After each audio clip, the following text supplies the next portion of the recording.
करना।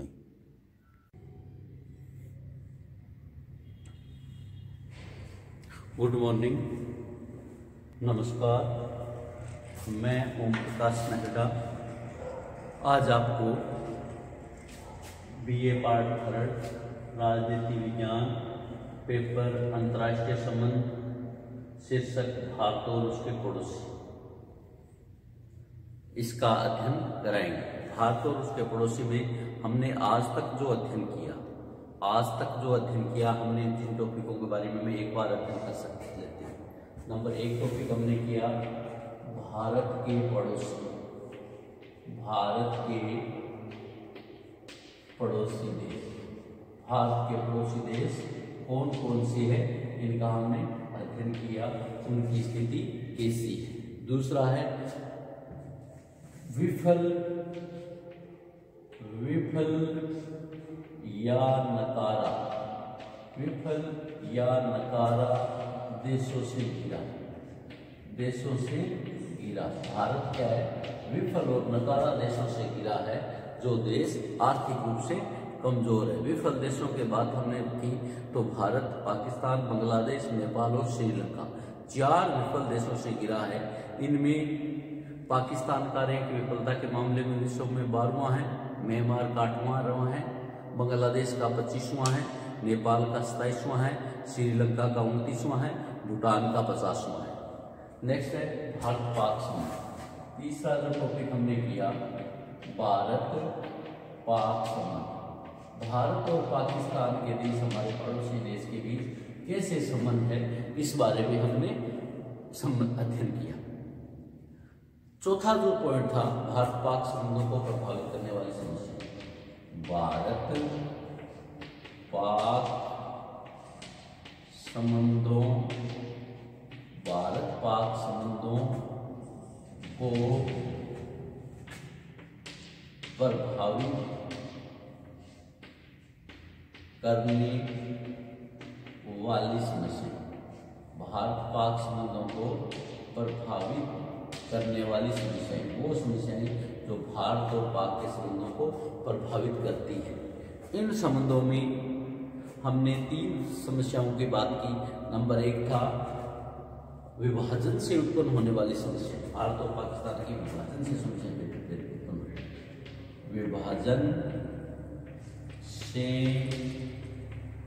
उत्पन्न होने वाली समस्या। भारत और पाकिस्तान के विभाजन से क्या क्या समस्या उत्पन्न हुई वो समस्या। दूसरी जो हमारी समस्या थी भारत विरोधी नीति पाकिस्तान की। भारत विरोधी नीति जिसको वो जिहाद कहता है। पाकिस्तान क्या नाम देता है उसे? जिहाद। धर्म के नाम पर भारत के खिलाफ अपने नागरिकों को भड़काना। तीसरा था पाकिस्तान की शीटो अंतर्राष्ट्रीय संगठन सेंटो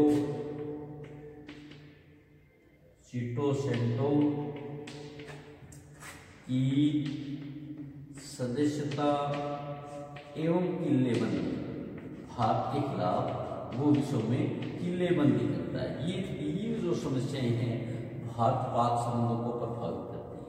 ये भारत पाक के विभाजन के समय कौन कौन सा पार्ट पाकिस्तान के पास रहना चाहिए, कौन कौन सा भारत में रहना चाहिए, इसमें कुछ समस्याएं पैदा हुई। दूसरा पाकिस्तान की भारत की विरोधी नीति जिसको वो जिहाद का नाम कहता है, धार्मिक युद्ध की बात कहता है।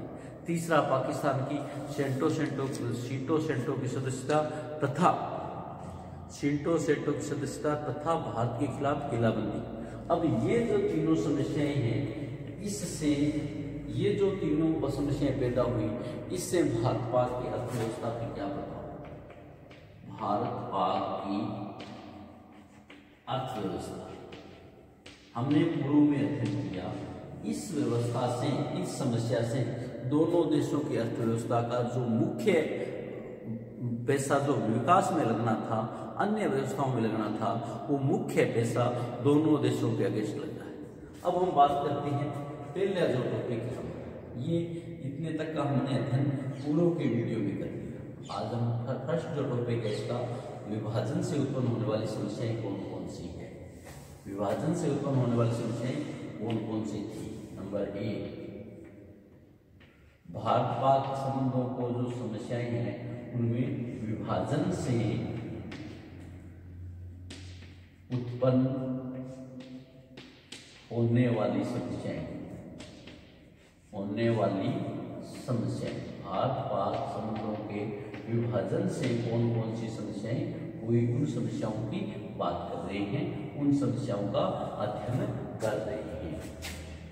भारतीय नेताओं को ये आशा थी कि भारत और पाकिस्तान का विभाजन हो जाने से दोनों देशों में शांति तथा आपसी मेलजोल को बढ़ावा मिलेगा।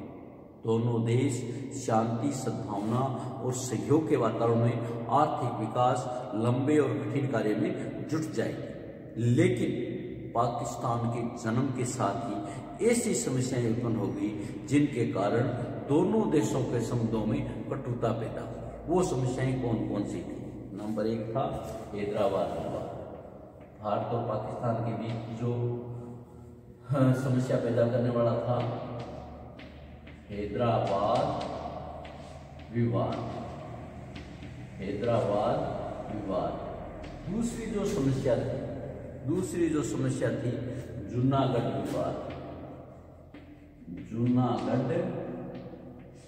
विवाद।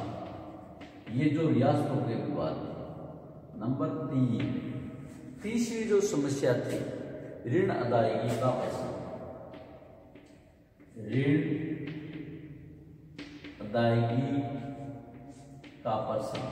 ब्रिटिश गवर्नमेंट जितना ऋण भारत पर छोड़ के गए थे उसमें कितना ऋण भारत को देना था, कितना पाकिस्तान को देना था, वो प्रश्न।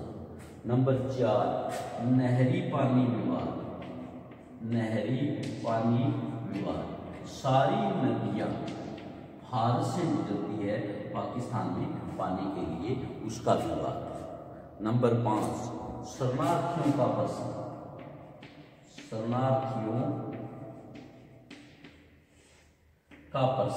शरणार्थियों को जो आर्थिक मुआवजे की थी वो भी भारत और पाकिस्तान के बीच विवाद का कारण रहा। नंबर 6, कश्मीर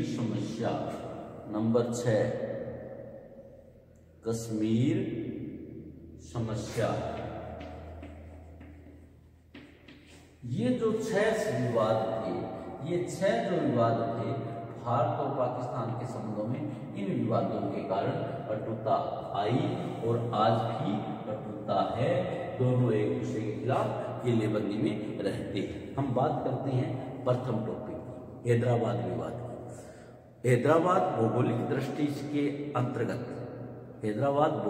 दृष्टि से दक्षिणी भारत का क्षेत्र है और भौगोलिक दृष्टि से भारत के अंदर मिल सकता था। रियासत का निजाम था, उसका रवैया अस्पष्ट तथा अनिश्चितवादी था। पाकिस्तान ने हैदराबाद को यह भ्रम में रखा कि मुश्किल के समय उसके साथ रहेगा तथा वो निजाम अपना स्वतंत्र राज्य चाहता था। स्वतंत्र राज्य स्थापना करने के लिए सौपन संजोए हुए थे, किंतु भ्रम बनाए रखने के लिए निजाम ने स्वतंत्र राज्य के लिए तो पाकिस्तान से संपर्क रखा और इस भ्रम को बनाए रखने के लिए भारत के साथ है, भारत से विलय की बात करता रहा।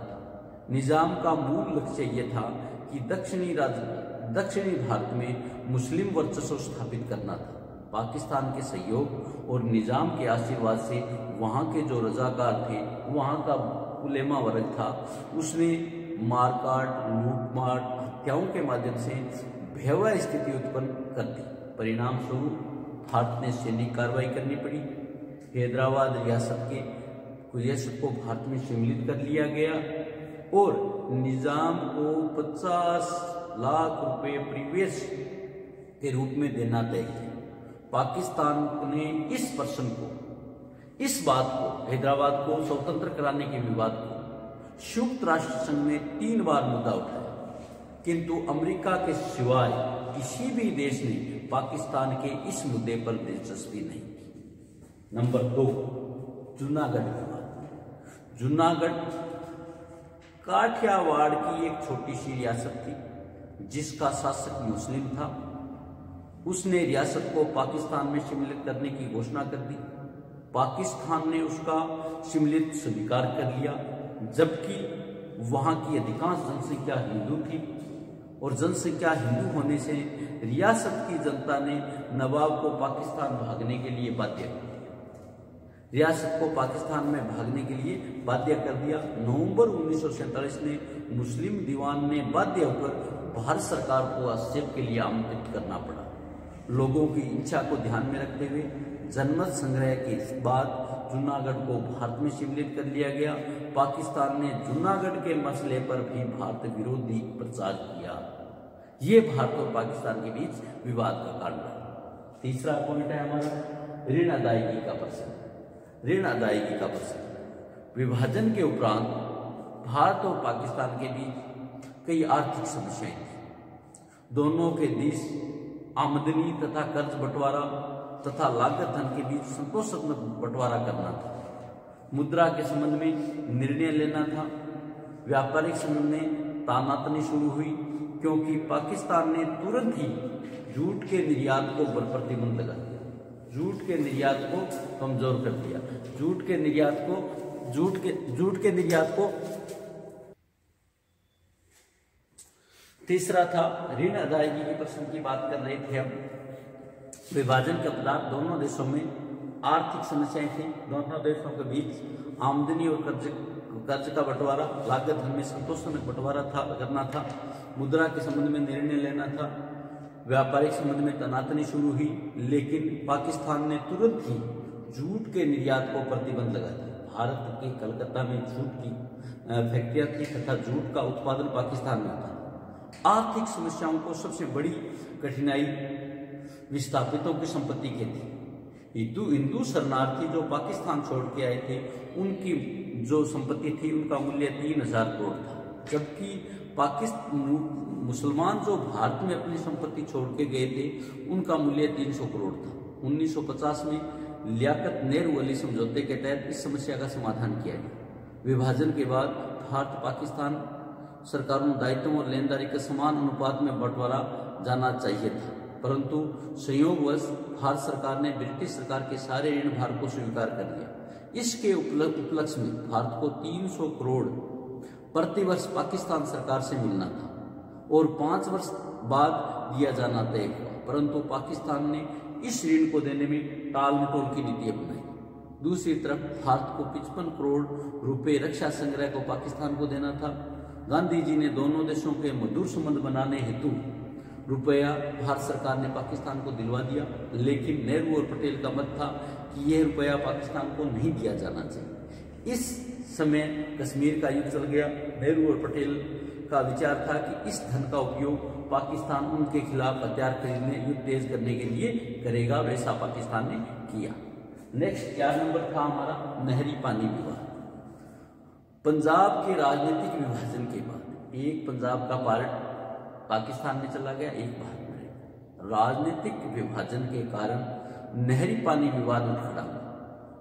ये नहरें आर्थिक दृष्टिकोण से उस समय बनाई गई थी जब विभाजन का विचार तक किसी के दिमाग में नहीं था। विभाजन के कारण नहरों का पानी असंतुलित विभाजन हो गया। पंजाब की 5 नदियों में से सतलज और रावी दोनों देशों के मध्य बहती हैं। झेलम और चिनाब पाकिस्तान के मध्य, व्यास पूर्णतया भारत में बहती है, परंतु भारत के नियंत्रण में वो 3 मुख्यालय आ गए जिन्हें दोनों देशों को नहरों को पानी की आपूर्ति की जाती थी। पाकिस्तान ने पंजाब और सिंध प्रदेश में सिंचाई पाने के लिए इन नहरों पर आश्रय थे। पाकिस्तान की यह आशंका आरंभ होगी, भारत जब चाहे पानी बंद करके उसकी जनता को भूखा मार सकता है। अतएव विभाजन के तुरंत पश्चात पाकिस्तान ने नहरी पानी लेकर दोनों देशों के बीच विवाद पैदा हुआ। 1949 में एक अमेरिकी विशेषज्ञ डेविड लिएचर ने इस समस्या को राजनीतिक स्तर से हटाकर तकनीकी और व्यापारिक स्तर पर सुलझाने की सलाह दी। इसके लिए विश्व बैंक से मदद लेने की सिफारिश की। सितंबर 1951 में इस बैंक के अध्यक्ष यूजीन ब्लेन के मध्यस्थता स्वीकार कर लिया। यूजीन ब्लेन उसके बाद मिस्टर इली के सहयोग से वर्षों तक बातचीत चलने के उपरांत 19 सितंबर 1960 को भारत और पाकिस्तान के बीच जल के प्रश्न पर समझौता हो गया। इसको 1960 का सिंधु जल संधि कहते हैं, जिस पर प्रधानमंत्री नेहरू और राष्ट्रपति अयूब खान ने स्वयं रावलपिंडी में हस्ताक्षर किए। 12 जनवरी 1961 को इस संधि में शर्तें लागू कर दी गई। इस प्रकार दोनों देशों के बीच एक बहुत बड़ा झगड़ा शांत हो गया। नंबर 5 जो समस्या था, शरणार्थियों का प्रश्न, शरणार्थियों की समस्या। विभाजन के बाद मुस्लिम लीग ने पाकिस्तान में सांप्रदायिक दंगे कराए, जिसमें हजारों की संख्या में शरणार्थी भारत भाग कर आ गए। पाकिस्तान में हिंदुओं का जीवन और इज्जत सुरक्षित नहीं थी। हजारों व्यक्ति मौत के घाट उतार दिए, हजारों महिलाओं के साथ बलात्कार हुआ, जिसमें भारत में भी प्रतिक्रिया होना स्वाभाविक था। वहाँ मुसलमानों ने ऐसा किया तो वहाँ यहाँ हिंदुओं ने ऐसा किया। यहाँ भी कई प्रकार के दंगे हुए, मुसलमान भागने लगे। भारत की धर्मनिरपेक्ष सरकार उसकी रक्षा करती थी, परंतु पाकिस्तान की सरकार हिंदुओं की रक्षा नहीं कर रही थी। भारत ने इसलिए बड़ी संख्या में विस्थापित पाकिस्तान से आए और इतनी बड़ी संख्या में भारत से पाकिस्तान नहीं गए, क्योंकि भारत की सरकार विस्थापितों की रक्षा कर रही थी और वहाँ की सरकार भगाने में उनका सहयोग कर रही थी। बाद में पाकिस्तान ने हिंदू शरणार्थी अनवरत आते रहे। ये शरणार्थी पाकिस्तान में अपनी जमीन और संपत्ति छोड़कर आए थे। भारत ने पाकिस्तान से क्षतिपूर्ति मांगी, उनकी संपत्ति और जमीन का मूल्य मांगा, जिसे वह देने से आनाकानी करता रहा। शरणार्थियों की समस्या आज भी बनी हुई है। जब भी पाकिस्तान में सांप्रदायिक अत्याचार होते हैं, हिंदू अल्पसंख्यक भारत की ओर भाग खड़े होते हैं।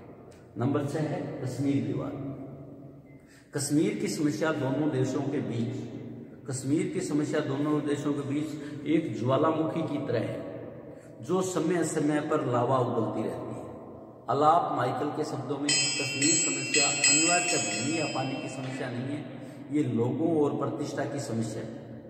कश्मीर की समस्या भारत और पाकिस्तान के बीच सबसे उलझी हुई समस्या है। स्वतंत्रता के बाद जहां भारत और पाकिस्तान दो नए देश बने, उनकी रियासतें एक प्रकार से स्वतंत्र हो गई। ब्रिटिश सरकार ने घोषणा कर दी कि देशी रियासतें अपनी इच्छा अनुसार भारत और पाकिस्तान में विलय हो सकती है, भारत और पाकिस्तान में रह सकती है। अधिकांश रियासतें भारत और पाकिस्तान में मिल गई, लेकिन समस्या उत्पन्न होगी कि भारत के हैदराबाद और जूनागढ़ अवश्य उत्पन्न हुई, परंतु वहां से गिरी हल कर दिया। कश्मीर की समस्या एक विशेष प्रकार की थी। भारत के उत्तर पश्चिम में स्थित यह राज्य भारत और पाकिस्तान दोनों को जोड़ता है। यहाँ की जनसंख्या का भाग मुस्लिम धर्मी था, परंतु यहाँ का राजा आनुवांशिक हिंदू राजा था। अगस्त 1947 में कश्मीर के शासक ने इस विषय को तत्कालीन निर्णय नहीं लिया। उस समय 1947 में वहां के राजा ने निर्णय नहीं लिया। पाकिस्तान इस पर अपने मिलाना चाहता था। 22 अक्टूबर 1947 को उत्तर पश्चिम सीमा प्रांत में कवालियों तथा अनेक पाकिस्तानियों ने कश्मीर पर आक्रमण कर दिया। पाकिस्तान में अपनी सीमा पर सेना का जमाव कर दिया। 4 दिनों में भीतर हमलावर आक्रमणकारी श्रीनगर से 25 किलोमीटर दूर बारामूला तक पहुंचे। 26 अक्टूबर को कश्मीर के शासक ने आक्रमण को अपने राज्य में बचाने के लिए भारत सरकार की सैनिक सहायता की मांग की और साथ ही कश्मीर सम्मिलित प्रार्थना की। भारत सरकार ने इस प्रस्ताव को स्वीकार कर लिया। 27 अक्टूबर को भारतीय सेनाएं कश्मीर भेज दी गई और युद्ध समाप्ति पर जनमत संग्रह की शर्त पर पाकिस्तान भारत में मिला दिया गया। थैंक यू, धन्यवाद। आज हम